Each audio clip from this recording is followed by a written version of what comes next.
അപ്പൊ എന്നെ ചീറ്റിപ്പോയ ഒരു ഹെയർ കളറിംഗ് പരീക്ഷണത്തിന് ശേഷം ഞാൻ അവതരിപ്പിക്കുന്നു പുതിയ ഹെയർ കളറിംഗ്.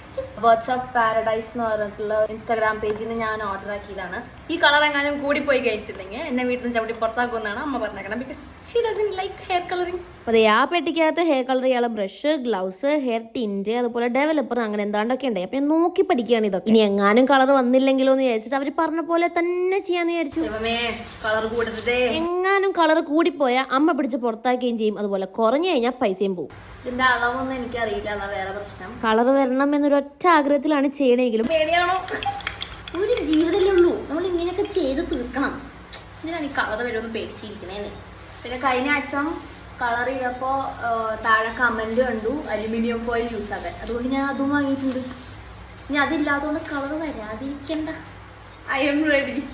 അതെ, ഞാൻ നേരത്തെ ഇളക്കി വെച്ചിട്ടുണ്ടായിരുന്ന ആ മിക്സ് എടുത്ത് തലയിൽ തേക്കാൻ തുടങ്ങി. എവിടുന്ന് എങ്ങനെ തേക്കണം എന്നൊരു ഐഡിയ ഉണ്ടായില്ല. തേച്ചിട്ട് അലുമിനിയം ഫോയിൽ എടുത്ത് അങ്ങനെ ചുറ്റി വെക്കുണ്ടായി. എനിക്ക് ഇതിനെപ്പറ്റി വലിയ ടെക്നിക്കൊന്നും അറിയാൻ പാടില്ല. കയ്യിലും മൂത്തും ആവാതിരിക്കാനുള്ള പ്രിക്കോഷൻസ് എടുത്തിട്ടും വലിയ കാര്യമൊന്നുമില്ല. അവിടെ ഇവിടെയൊക്കെ ആയിട്ടുണ്ടായി. പിന്നെ ആ തൂങ്ങി കിടക്കുന്ന അലുമിനിയം ഫോയിൽ എന്റെ മുഖത്തുകൊണ്ട് അവിടെ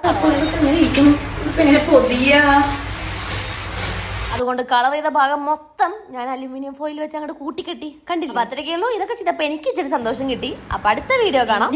ഈ റിസൾട്ട് എല്ലാം ഞാൻ അടുത്ത വീഡിയോയിൽ ഇടാം. ബൈ.